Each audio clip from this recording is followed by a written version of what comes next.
Ce matin, nous avons commencé à voir, dans la série sur la vocation céleste, nous avons commencé à voir un chapitre d'introduction que nous continuons cet après-midi. Une introduction qui nous donne certaines notions qui nous aideront par la suite, dans une deuxième partie, et qui nous aideront à bien suivre et à voir ces choses un peu en profondeur. Et nous avons donc d'abord essayé de voir ce qu'était la vocation céleste telle que nous la présente le Nouveau Testament. Nous avons vu d'abord que le Nouveau Testament, commençait avec le ministère de Jean-Baptiste qui disait « Repentez-vous car le royaume des cieux est proche » et que c'était l'introduction d'une façon nouvelle de s'exprimer ou de nouvelles notions et qui n'existait pas dans l'Ancien Testament, en tout cas pas de façon si nette. Nous avions vu que le Seigneur Jésus lui-même et ses disciples avaient eu le même message. Ensuite, nous étions arrivés à quelques notions, quelques principes du royaume des cieux et de la vocation céleste. Et nous avions vu, premièrement, Hébreux 3:1, ensuite, le deuxième passage, c'était 2 Timothée 1:9. Le troisième passage, c'était Éphésiens 1:4 et 4. Puis, notre dernier passage de ce matin, c'était 1 Corinthiens 1, verset 2 et verset 9. Bien sûr, nous avions vu d'autres passages associés à ceux-là. Le cinquième passage que nous allons rapidement voir, c'est Éphésiens 1:18, deuxième partie. Nous avons déjà vu Éphésiens 1:18, première partie. La première partie nous disait qu'il illumine les yeux de votre cœur pour que vous sachiez quelle est l'espérance qui s'attache à son appel ou à sa vocation. Et la deuxième partie de ce verset 18, quelle est la richesse de la gloire de son héritage qu'il réserve aux saints. Nous apprenons donc que l'aboutissement de cette vocation céleste, c'est un héritage qui est réservé à ceux qui ont marché dignement de la vocation céleste et qui méritent d'être appelés saints. N'oubliez pas qu'ici, ce premier chapitre des Éphésiens est présenté à la lumière des réalités célestes, c'est-à-dire la manière dont Dieu voit les choses. Et ici, au verset 18, Dieu nous voit comme étant des saints et qui sont dignes d'avoir une part à son héritage glorieux qu'il nous réserve. Bien entendu, il s'agit ici de connaître la richesse de la gloire de cet héritage. Ce n'est pas quelque chose d'évident. Chacun de nous avons un héritage qui nous est promis, mais nous ne connaissons pas tous cet héritage et nous ne connaissons pas ses richesses. Une nécessité primordiale donc, c'est d'apprendre à connaître combien est riche cet héritage, combien il est glorieux. Et c'est l'une des préoccupations de notre vie chrétienne, de grandir dans la connaissance des richesses de la gloire de cet héritage qui nous est réservé dans les cieux. Retenons donc cette cinquième grande caractéristique de la vocation céleste. Elle aboutit à un héritage glorieux, infiniment riche. Maintenant, avec notre sixième passage, nous passons à une autre réalité. 2 Pierre 1:10. 2 Pierre 1:10.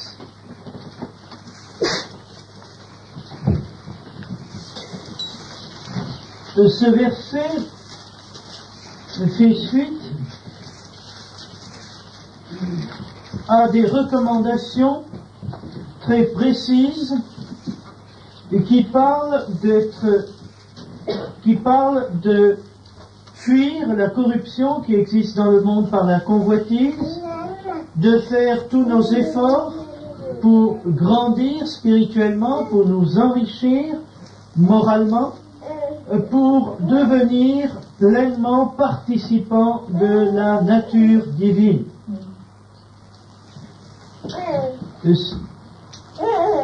Le verset 10, je le lis, « C'est pourquoi, frères, appliquez-vous d'autant plus à affermir votre vocation et votre élection, car en faisant cela, vous ne broncherez jamais. » C'est ainsi, en effet, que l'entrée dans le royaume éternel de notre Seigneur et Sauveur Jésus-Christ vous sera pleinement accordée. Vous voyez ici qu'il est question d'affermir et qu'il est question d'avoir ou de recevoir la grâce ou la permission d'entrer dans le royaume éternel de notre Seigneur. La notion nouvelle qui est introduite ici avec notre 6e passage, c'est la notion d'une possibilité de ne connaître notre héritage, la réalité du royaume des cieux qu'en partie. C'est la possibilité que notre vocation n'aboutisse que partiellement ou pas du tout, ou plutôt le risque. Pour ne pas courir le risque de passer à côté du but, pour ne pas courir le risque de ne pas arriver à la plénitude de ce que Dieu nous réserve, il nous faut prendre au sérieux les exhortations de ce premier chapitre de l'épître de Pierre. Essentiellement les versets 1 à 11 que je ne lirai pas, mais qui méritent d'être médités attentivement. Ces passages qui se terminent justement sur ce « c'est pourquoi, frère ». Parce que il vous est réservé dans les cieux un héritage, parce que le Seigneur veut que vous entriez pleinement dans le royaume, dans son royaume éternel, qu'il faut à tout prix que vous affermissiez votre vocation et votre élection.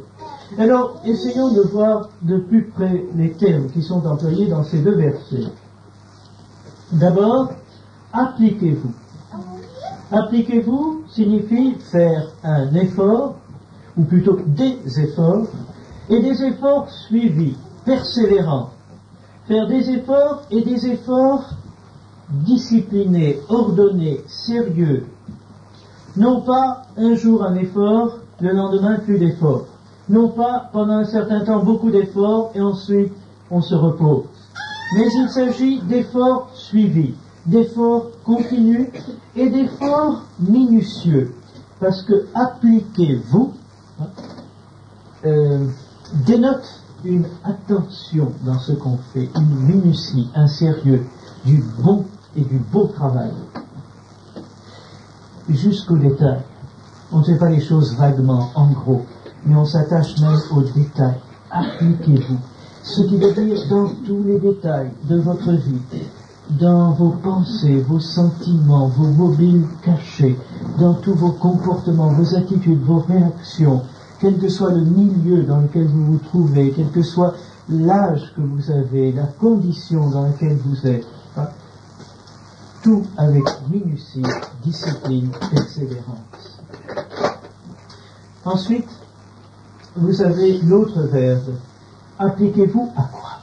À quoi s'appliquer? S'appliquer à affermir notre vocation et notre élection. Que veut dire affermir? Affermir, ça peut vouloir dire d'abord renforcer, rendre plus fort, plus grand, plus plein.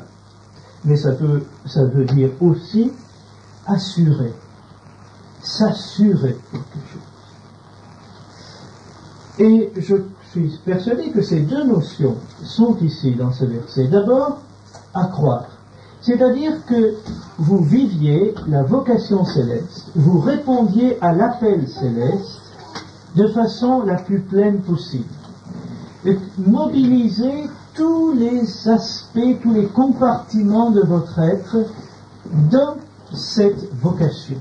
Que rien dans votre être, rien dans votre vie n'échappe à cette préoccupation d'être digne de la vocation céleste. alors complétez ce qui dans votre vie, ce qui dans votre être manque encore à cet entraînement dans la vocation céleste, à cette réponse complète, entière de tout votre être à l'appel de Dieu, à l'appel du Seigneur. Affermir votre vocation et votre élection. Pourquoi votre élection? Vous savez que le Seigneur avait dit qu'il y avait beaucoup d'appelés, mais peu d'élus. Nous reviendrons à ce passage après. Beaucoup d'appelés, mais peu d'élus. Dans un autre passage, il nous est dit d'affermir notre appel et notre élection. En fait, ça revient au même ici, puisque vocation et appel, c'est la même chose. C'est-à-dire, l'appel que Dieu nous a lancé doit devenir de plus en plus fort dans notre vie, de plus en plus contraignant, de plus en plus lancinant. Nous devons prendre une conscience de plus en plus aiguë de l'appel de Dieu qui s'applique à tous les départements de nos vies, à tous les aspects de nos vies et de nos êtres, du plus profond au plus extérieur. Dieu appelle, Dieu veut, il désire, et il désire tout, et il appelle à tout. Son appel est un appel absolu, un appel total, qui nous engage pleinement, entièrement.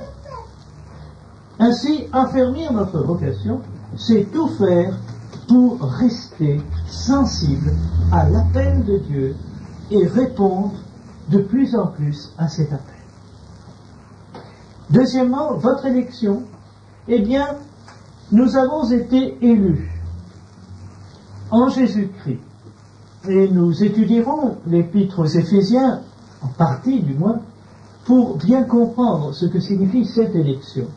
L'élection dont il est question, c'est une élection pour être rendu semblable à son Fils et partager la gloire de son Fils. Cette élection a trait donc non seulement à notre vie présente, mais à ce que notre vie actuelle peut avoir comme conséquence sur notre destinée éternelle. Si nous veillons à ce que notre vie ici soit digne de l'appel qui nous a été adressé, alors ce que nous faisons, c'est nous assurer que lorsque nous arriverons au ciel, nous arriverons dans l'éternité, nous entrerons pleinement dans ce pourquoi Dieu nous a élus. Dieu nous a élus pour un héritage. Dieu nous a élus pour partager la gloire avec son Fils. Eh bien, il nous faut nous assurer que lorsque nous passerons dans l'éternité, lorsque nous quitterons cette terre pour entrer dans le règne éternel de notre Dieu, nous puissions voir pleinement accompli le dessein de Dieu qui nous a élus en son Fils. Et puis affermir, non seulement amplifier, mais assurer, c'est qu'il est possible, nous risquons, par notre désinvolture, notre légèreté, de perdre le sens de l'appel de Dieu. La voix de Dieu ne retentit plus nettement dans nos consciences. Et alors, sans en souffrir, sans être gênés, de façon tout à fait naturelle et spontanée, nous nous engageons progressivement dans la satisfaction de notre chair, de nos désirs, de nos passions, de nos envies. Les voix du monde retentissent de plus en plus nettement à nos oreilles. Nous sommes de plus en plus pris par les affaires de ce monde et notre vocation, le sens de notre vocation se perd. L'appel de Dieu se perd et le résultat, c'est que notre élection s'affaiblit. Dans quel sens? C'est-à-dire que ce que Dieu recherche, ce que Dieu cherche, ce que Dieu veut pour nous, se perd. Et nous risquons d'entrer dans le royaume éternel de notre Seigneur et Sauveur Jésus-Christ, dans l'éternité à venir, en ayant déçu Dieu et en étant bien en dessous de ce que Dieu avait prévu pour nous. Alors nous entrons, ce pourquoi nous avons été élus est perdu, Et ce que nous trouvons là-haut, pour l'éternité, est très petit, très limité. Cela, nous l'aurons voulu, parce que nous ne serons pas assurés là-haut un trésor. Parce que nous n'aurons pas assuré la fonction pour laquelle nous sommes élus, la position qui nous est réservée là-haut, le rôle que Dieu veut nous faire jouer, cette association au règne et à la gloire de son Fils. Et le verset 11, c'est ainsi en effet que l'entrée dans le royaume éternel de notre Seigneur et Sauveur Jésus-Christ vous sera pleinement accordée. Pourquoi pleinement accordée?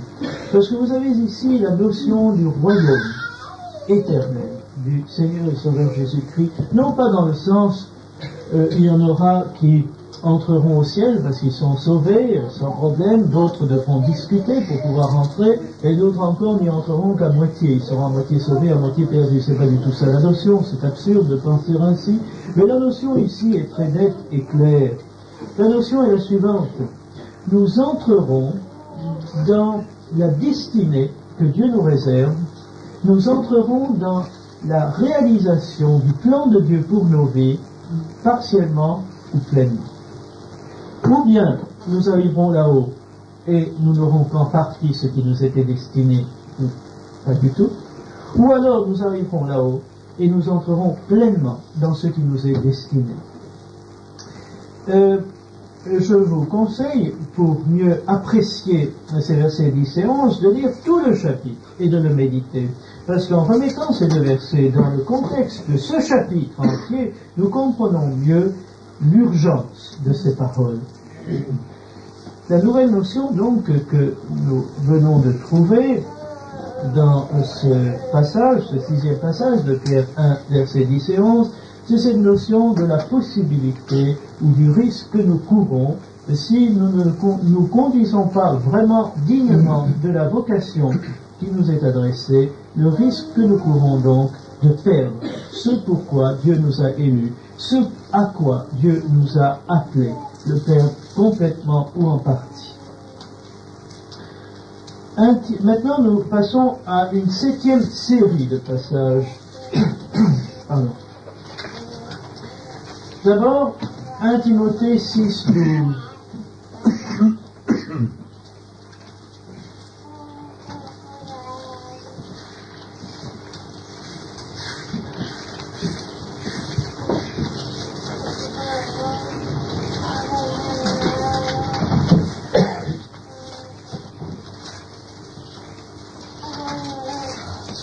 Combat le bon combat de la foi,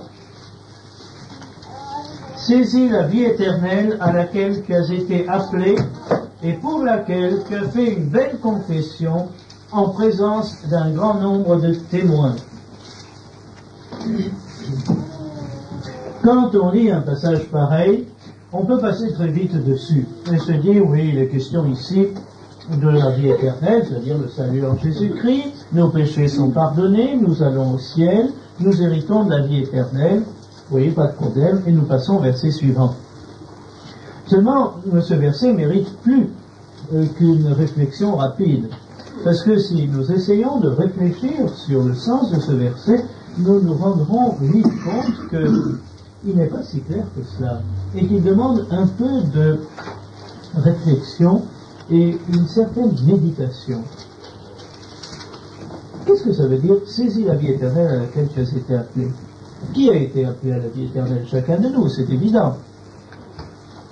Est-ce qu'il s'agit simplement d'être appelé, comme tous les hommes, d'être appelé à répondre au message de salut que l'Évangile nous annonce pour avoir la vie éternelle?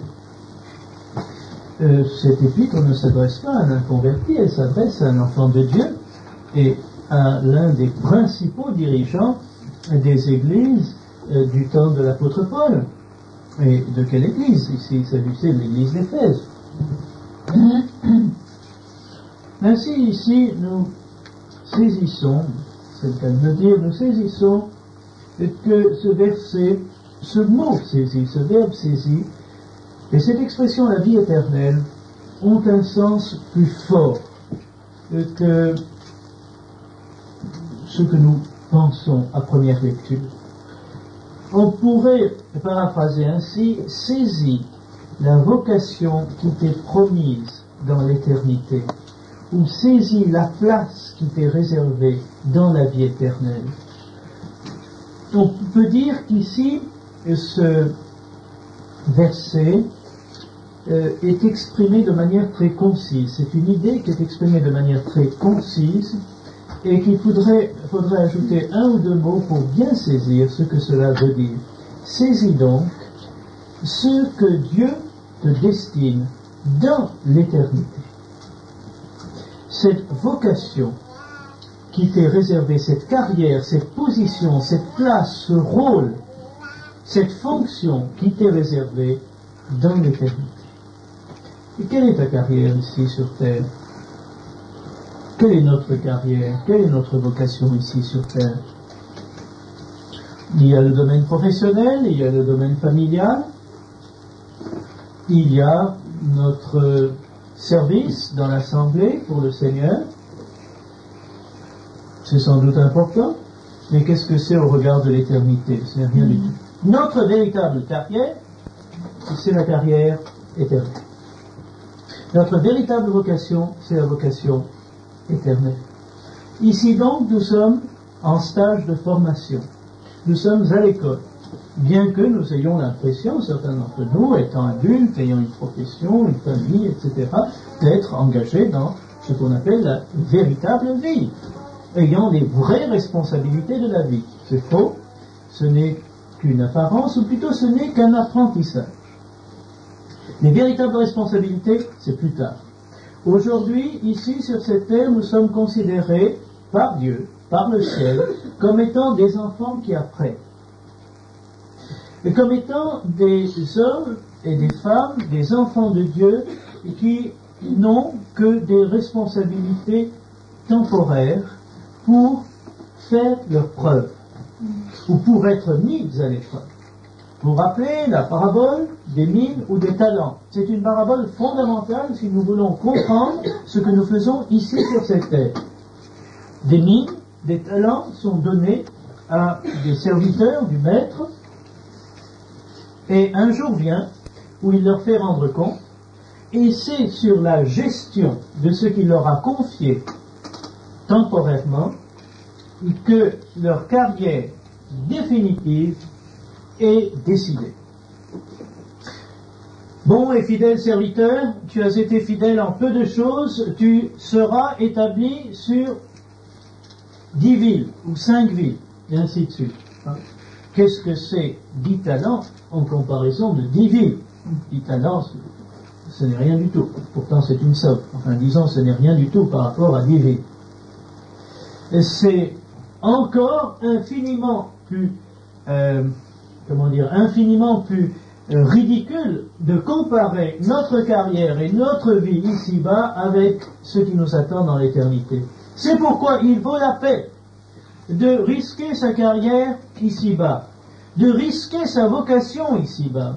Il vaut la peine de mettre en péril sa vie ici-bas pour l'éternité. Et c'est ce qui est impliqué ici. Timothée, il y a bien des choses qui peuvent t'attirer ici-bas, qui peuvent solliciter ton attention, attirer ton cœur et tes pensées.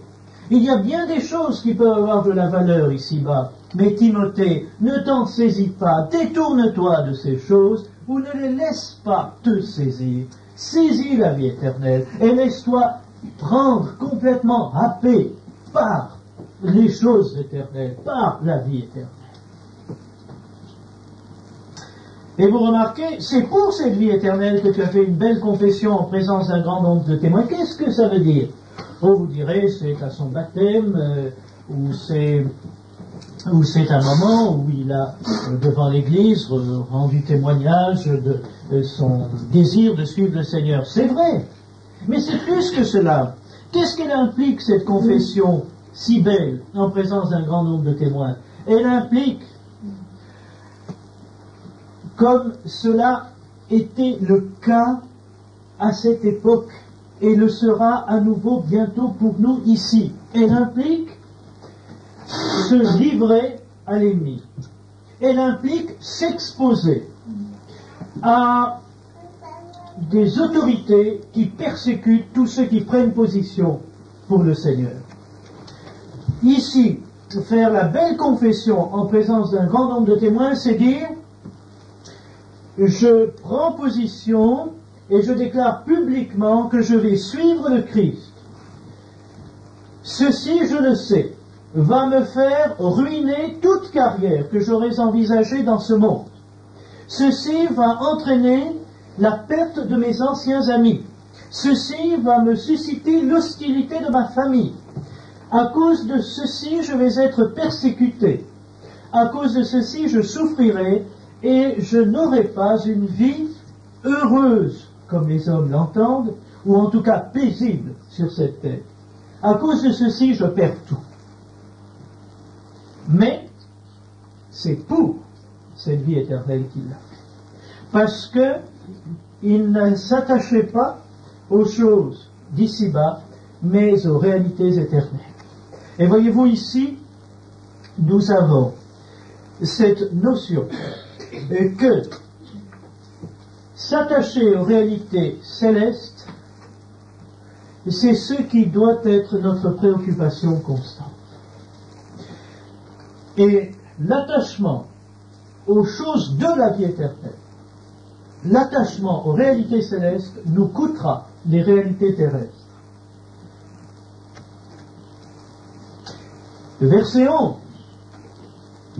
et je ne le lirai pas, enfin je n'en commenterai qu'un petit bout, ou plutôt le début du verset 12, excusez. Le début du verset 12 développe cet aspect. Combat le bon combat de la foi. Qu'est-ce que c'est que ce bon combat de la foi?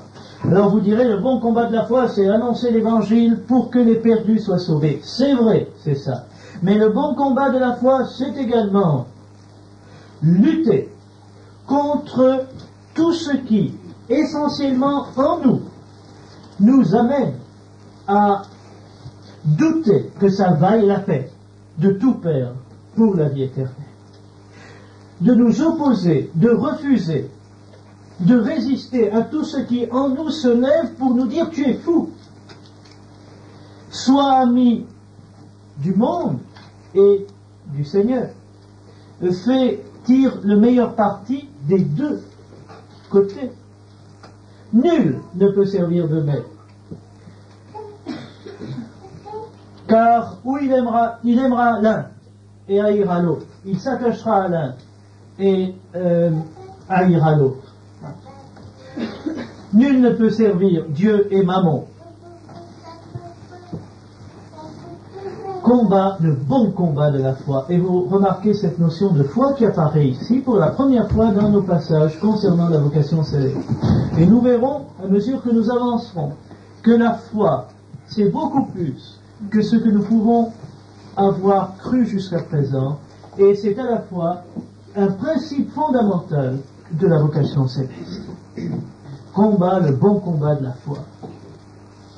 Retenons simplement cela.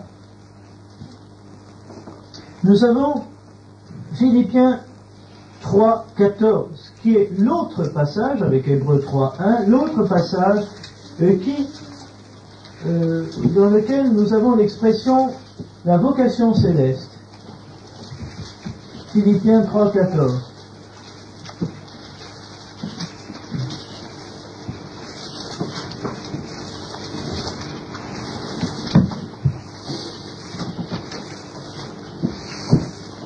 Fin du 13. Mais je fais une chose, oubliant ce qui est en arrière et me portant vers ce qui est en avant, je cours vers le but pour remporter le prix de la vocation céleste de Dieu en Jésus-Christ.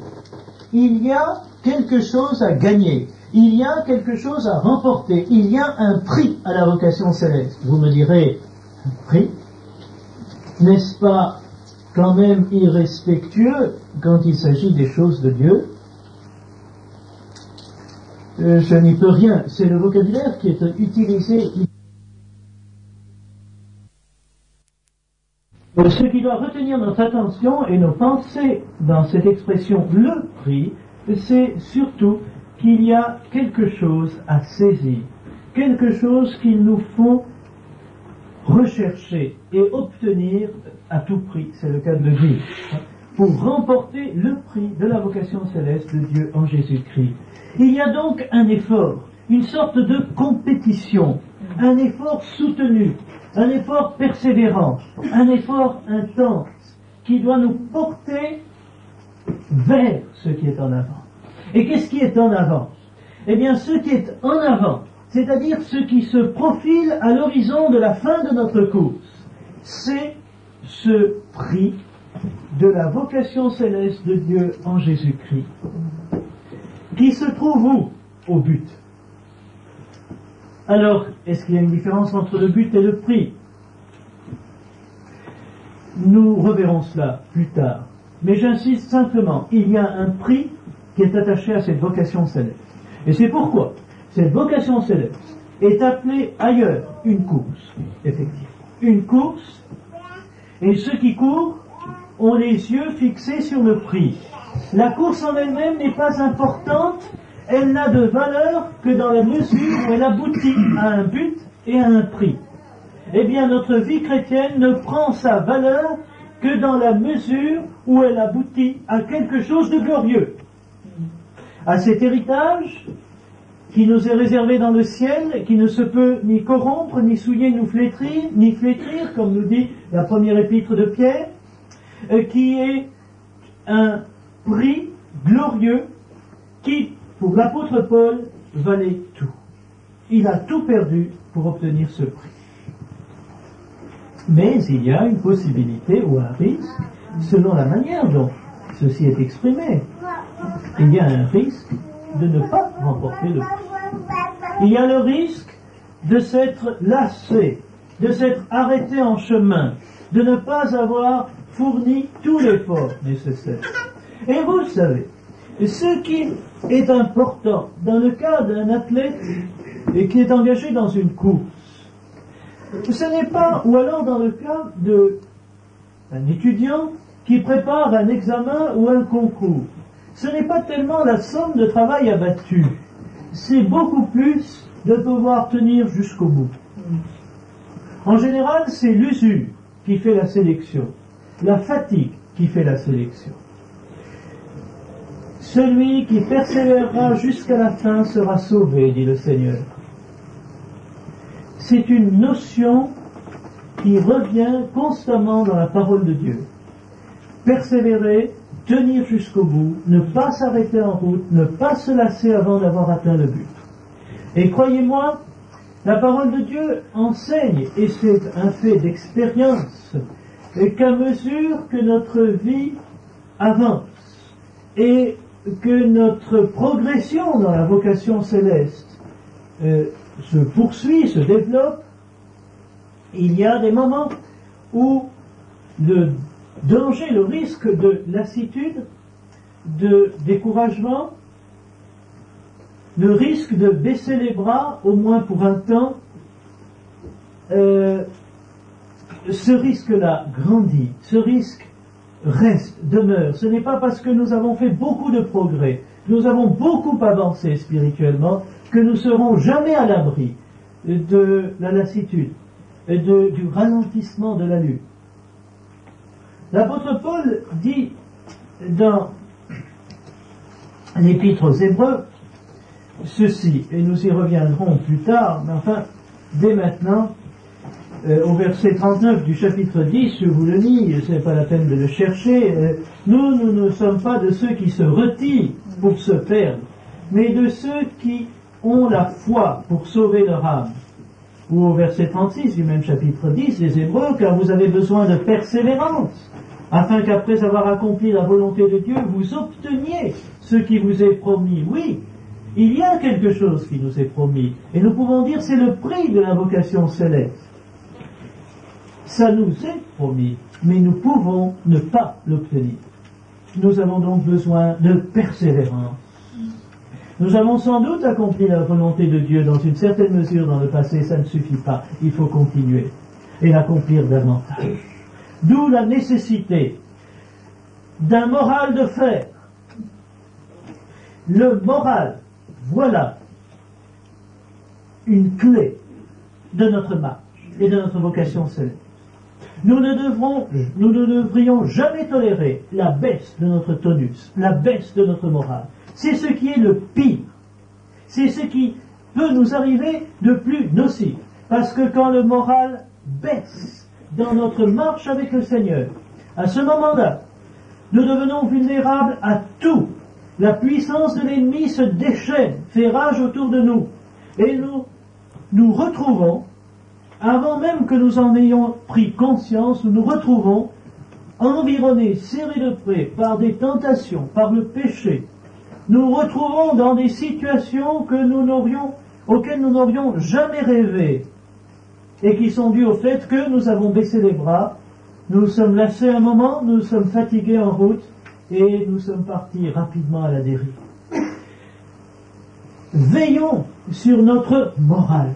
Veillons sur notre tonus spirituel, veillons sur notre enthousiasme, sur notre zèle pour le Seigneur, sur l'état de notre amour pour le Seigneur, et ne laissons pas cette vitalité, ce zèle, ne laissons pas ce tonus, ne laissons pas ce moral de fer baisser. Tenons bon.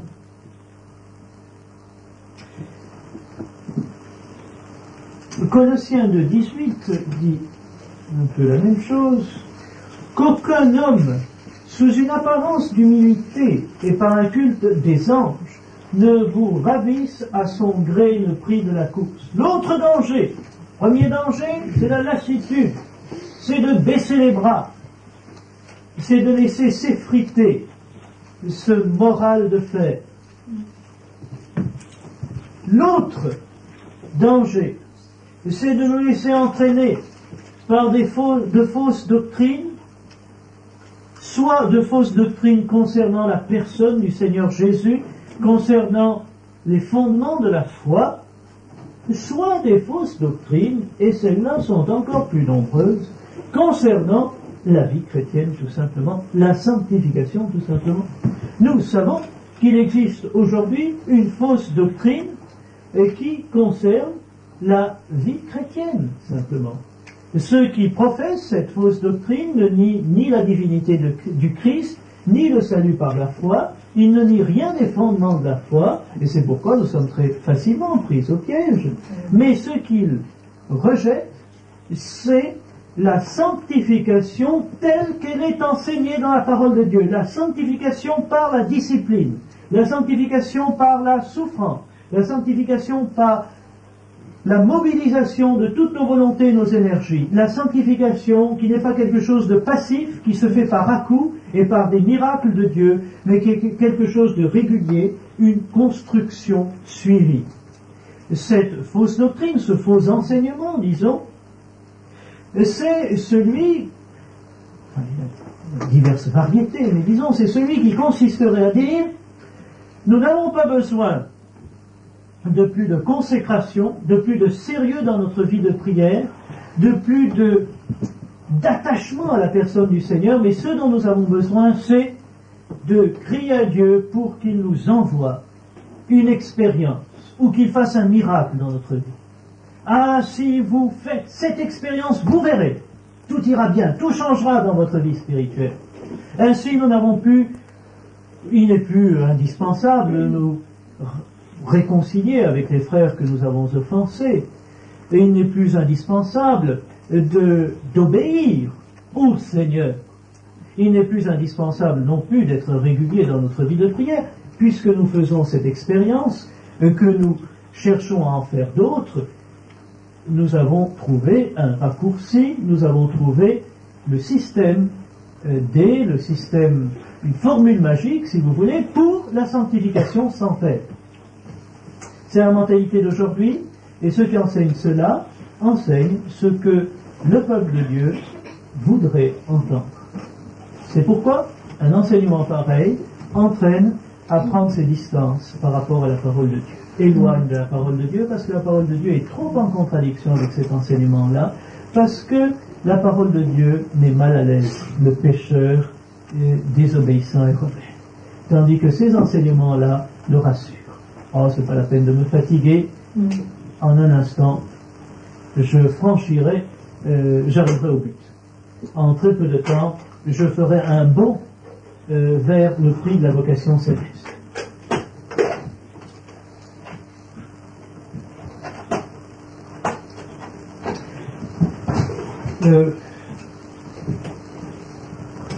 Vous remarquez, ne vous ravisse à son gré le prix de la coupe.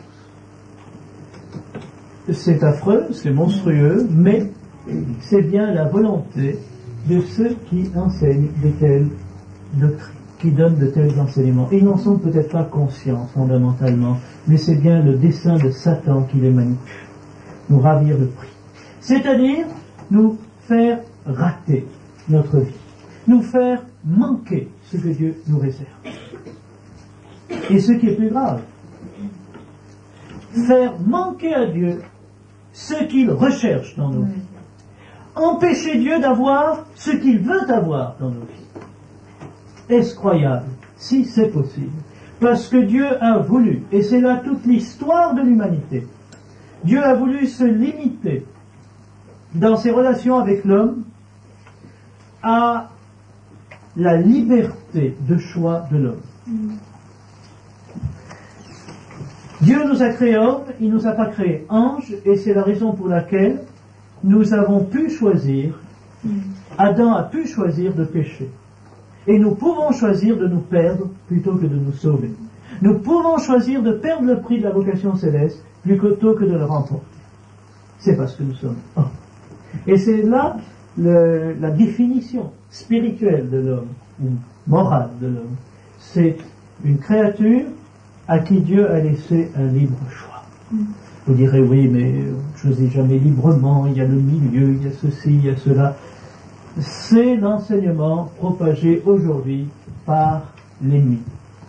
L'ennemi, aujourd'hui, propage cet enseignement et qui porte le nom de circonstances atténuantes. Aujourd'hui, l'ennemi nous donne beaucoup d'excuses pour ne rien faire, pour nous arrêter en route, pour ne pas avancer. C'est à cause de tel ou d'un tel, c'est à cause de ceci ou de cela. Mon passé, mon éducation, mon milieu.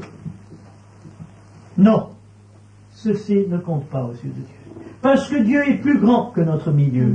Dieu est plus grand que nos obstacles. Dieu est plus grand que notre bêtise. Dieu est plus grand que toutes nos limitations. Dieu peut sauver le plus misérable des pécheurs et faire de lui le plus glorieux de ses serviteurs. L'apôtre Paul ne disait-il pas lui-même: je suis le plus grand des pécheurs, je suis le premier des pécheurs. Et que voulait-il dire par là? Vous direz, mais enfin, il a été élevé dans un milieu favorable, après tout, il connaissait la parole de Dieu. Mais non, c'est le milieu le plus défavorable, parce qu'il a été élevé dans le milieu et qui pouvait le mieux lui donner une propre justice à toute épreuve, qui pouvait le mieux le rendre absolument inaccessible à l'évangile de la grâce. Et fondamentalement pour cette raison, je n'en ai pas besoin, je suis juste d'après la loi. Lisez bien Philippiens 3, vous verrez que c'est ça qui était le fléau et le malheur de l'apôtre Paul. Et c'est cet orgueil qui faisait de lui le plus grand des pécheurs, le premier des pécheurs, le plus dur à convertir. Aucune conviction de péché, aucune. Et impossibilité totale, absolue d'avoir jamais la moindre conviction de péché. L'apôtre Paul se croyait parfait. Il était à toute épreuve le premier des pécheurs. Parce que pour Dieu, le péché avec un grand P, le péché qui pour lui dépasse en gravité et en conséquence tous les autres, c'est le péché de propre justice de celui qui se croit juste, tout simplement. Et c'est la raison de sa sévérité à l'égard des pharisiens. Le mot, enfin la notion de pharisien, c'est la notion de ceux que Dieu déteste le plus. Le péché de Satan ne venait pas d'autre chose que de sa suffisance. de sa propre justice. Nous le verrons un peu plus loin parce que j'espère que durant cette retraite, nous pourrons voir le conflit céleste, ou en tout cas quelques notions concernant le conflit céleste.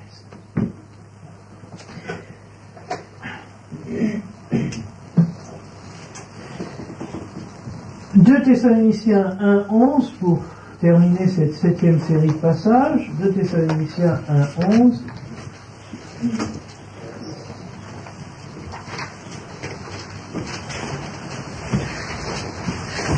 Nous avons parlé de marcher d'une manière digne de la vocation céleste. Maintenant, dans 2 Thessaloniciens 1:11, nous voyons une autre dignité de la vocation céleste.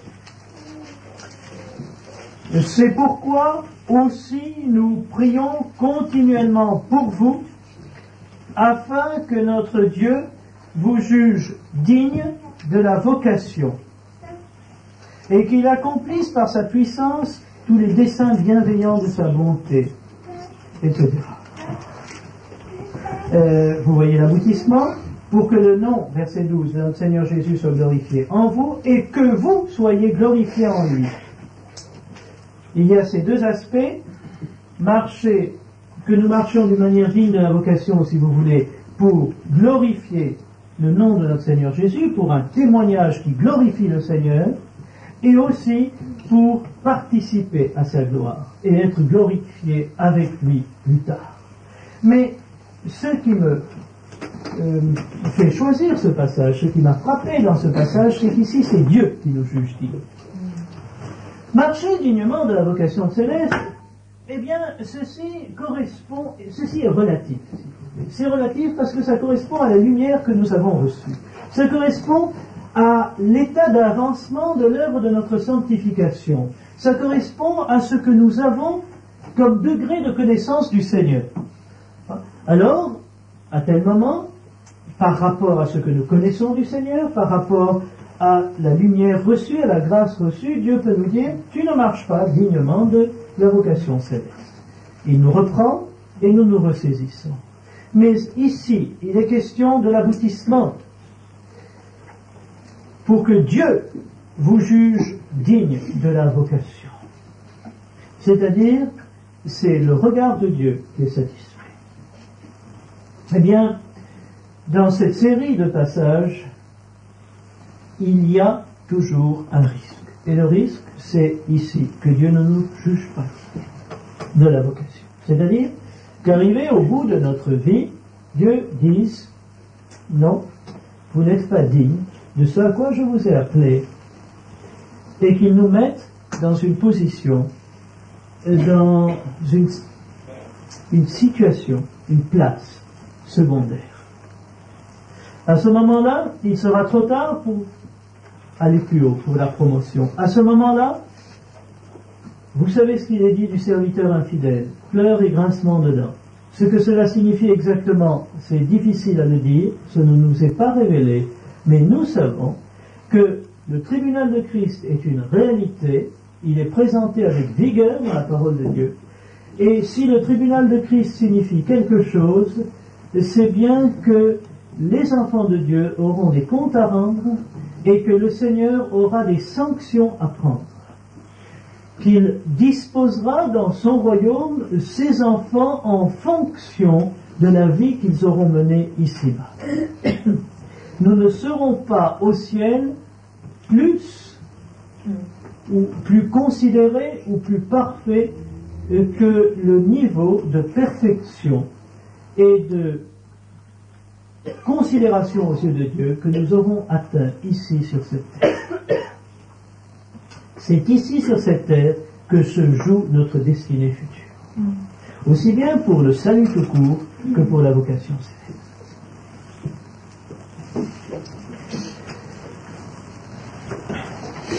Huitième série de passages, ou plutôt c'est un 8e passage tout simplement avec un rappel.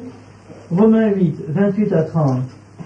Et je suis obligé d'aller assez vite maintenant pour que nous sortions au plus tôt de l'introduction pour passer au thème, au vif du sujet.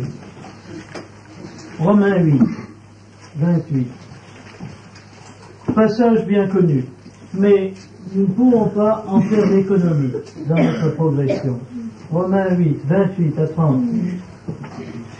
Nous savons du reste que toute chose concourt au bien de ceux qui aiment Dieu, de ceux qui sont appelés selon son dessein. Car ceux qu'il a connus d'avance, il les a aussi prédestinés à être semblables à l'image de son Fils, afin que son Fils fût le premier-né d'entre plusieurs frères. Et ceux qu'il a prédestinés, il les a aussi appelés. Et ceux qu'il a appelés, il les a aussi justifiés. Ceux qu'il a justifiés, il les a aussi glorifiés. D'abord, le verset 28 nous donne l'éclairage réel sur toute notre vie et tous les événements de notre vie. Le verset 28 nous donne le regard de Dieu ou l'appréciation de Dieu sur tous les événements de notre vie. Tous les événements de notre vie. Des plus petits détails aux plus grands événements, tout dans notre vie est utilisé par Dieu et permis par Dieu et voulu par Dieu dans un seul but. Pour le bien, selon Dieu, de ceux qui aiment Dieu, qui sont appelés selon son dessein. Dieu veut que toute circonstance de notre vie, tout événement de notre vie, toute pensée qui nous affecte, toute tentation qui nous survient, nous amène au but qu'il nous a fixé, au but qu'il s'est fixé pour nous, c'est-à-dire l'accomplissement de ce dessein. Être rendu semblable à l'image de son Fils, d'abord. Être rendu semblable à l'image de son Fils. Rien n'est inutile dans notre vie. Rien n'arrive au hasard. Et alors vous direz, donc tout est voulu par Dieu. Effectivement, tout est voulu par Dieu, mais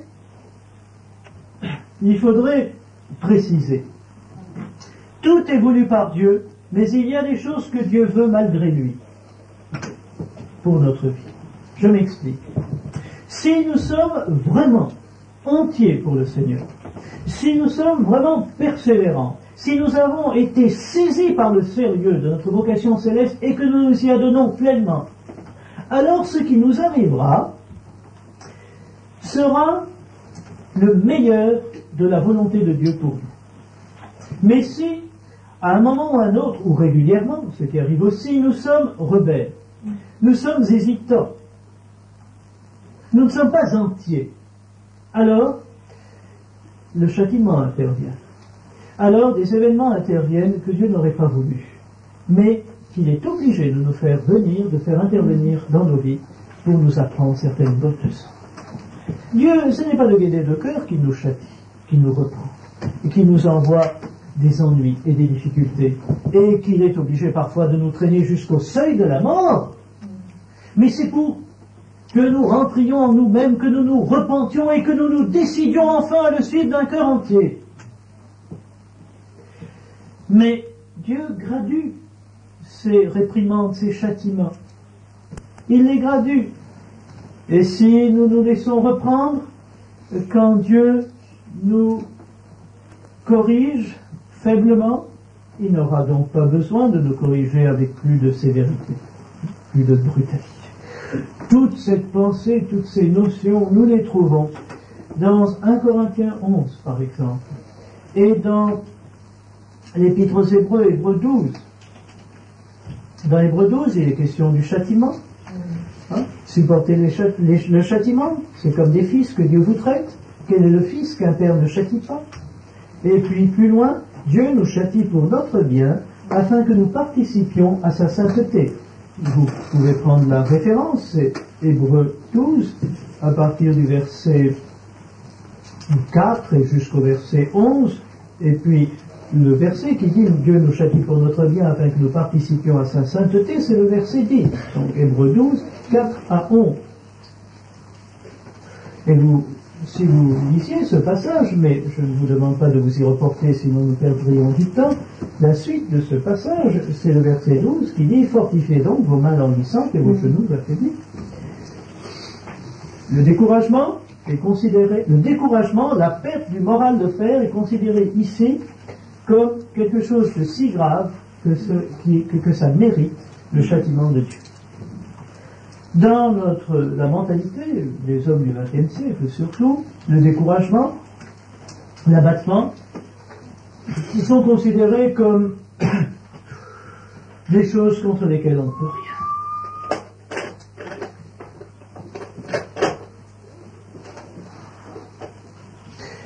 Et quelqu'un qui est dans cet état, on le plaint, on essaye de l'aider, mais on ne lui fera pas de reproche. Oui, enfin peut-être que c'est comme ça qu'il faut se comporter dans un premier temps. C'est vrai, mais Dieu dit, et vous lirez bien, Hébreux 12, Dieu, lui, agit différemment.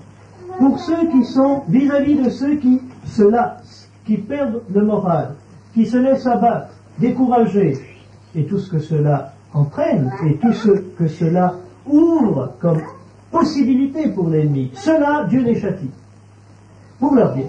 Mais ils ont besoin d'être châtiés pour se ressaisir et pour réagir.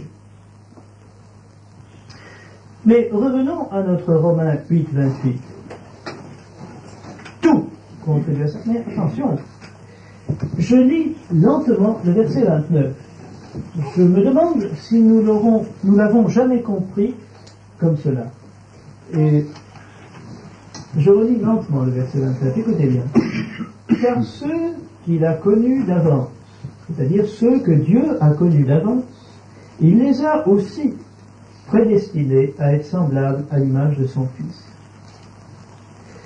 Ceux que Dieu a connus avant même qu'ils naissent, ceux que Dieu a pleinement connus, nous, que Dieu connaît bien mieux que nous nous connaissons nous-mêmes, nous, dont Dieu connaît les faiblesses, les limitations, les impossibilités, nous que Dieu connaît parfaitement, nous qu'il a connus avant que nous naissions, c'est nous qu'il a prédestinés, c'est-à-dire qu'il a destiné avant que nous naissions, à quoi? À être semblable à l'image de son Fils. Alors nous dirons, oh, c'est trop grand pour moi. Moi, je ne pourrai jamais Dieu ne pourra me faire arriver à la stature de son Fils. C'est pas possible.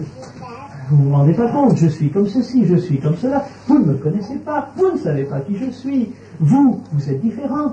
Vous avez eu une vie différente. Moi, ce n'est pas possible. Et il y a bien des arguments comme ça qui peuvent me convaincre d'ailleurs. Ce n'est pas possible à cause de ceci, de cela et encore de cela, de ma nature. Ou à cause de ma vie passée. Oh, je me suis converti très tard dans ma vie. Ce n'est pas dans les 4, 5, 10 ans qui me restent à vivre que je pourrais parvenir là. Ce n'est pas possible. Quoi? Ceux qu'il a connus d'avance, il les a aussi prédestinés à être semblables à l'image de son Fils.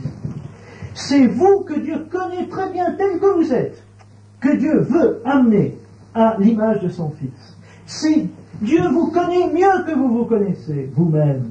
Dieu vous connaît mieux que quiconque vous connaîtra. Dieu sait qui vous êtes, de quoi vous êtes fait. Il sait que vous n'êtes que poussière et que vous êtes profondément faible. Il connaît vos tares, il connaît vos complexes, il connaît vos impossibilités, mais c'est vous que Dieu a destiné à être semblable à l'image de son Fils. Vous voyez comme ce passage est précieux. Il ne nous dit pas Dieu a décrété que vous seriez, ou Dieu veut que vous soyez. Mais non, ce Dieu qui vous connaît profondément, qui sait de quoi vous êtes fait, c'est ce Dieu-là qui vous a prédestiné à cet aboutissement glorieux de votre vie, à cet aboutissement inouï de votre vie, inconcevable de votre vie, ce Dieu-là. Alors nous n'avons plus d'excuses. Nous n'avons plus d'excuses. Nous ne pourrons plus nous permettre de dire, mais ce n'est pas pour moi, c'est pour d'autres. Ce n'est pas possible que ce soit pour moi. Et si jamais nous disons cela, alors ayons la bonne réaction. Seigneur, je te loue que c'est pour quelqu'un comme moi que tu as prévu ce but. C'est moi, quelqu'un comme moi, aussi misérable que moi, aussi incapable que moi, que tu veux, pour lequel tu veux cette destinée, c'est-à-dire tu veux faire de moi quelqu'un qui soit semblable à ton Fils. Pourquoi? Afin que son Fils fût le premier-né entre plusieurs frères, ici c'est logique. Le Seigneur ne veut pas avoir honte de nous, il veut pouvoir, sans honte, et avec joie et avec fierté, dire « Voici mes frères », en nous présentant à son Père, aux anges, aux puissances célestes, à l'univers tout entier réuni.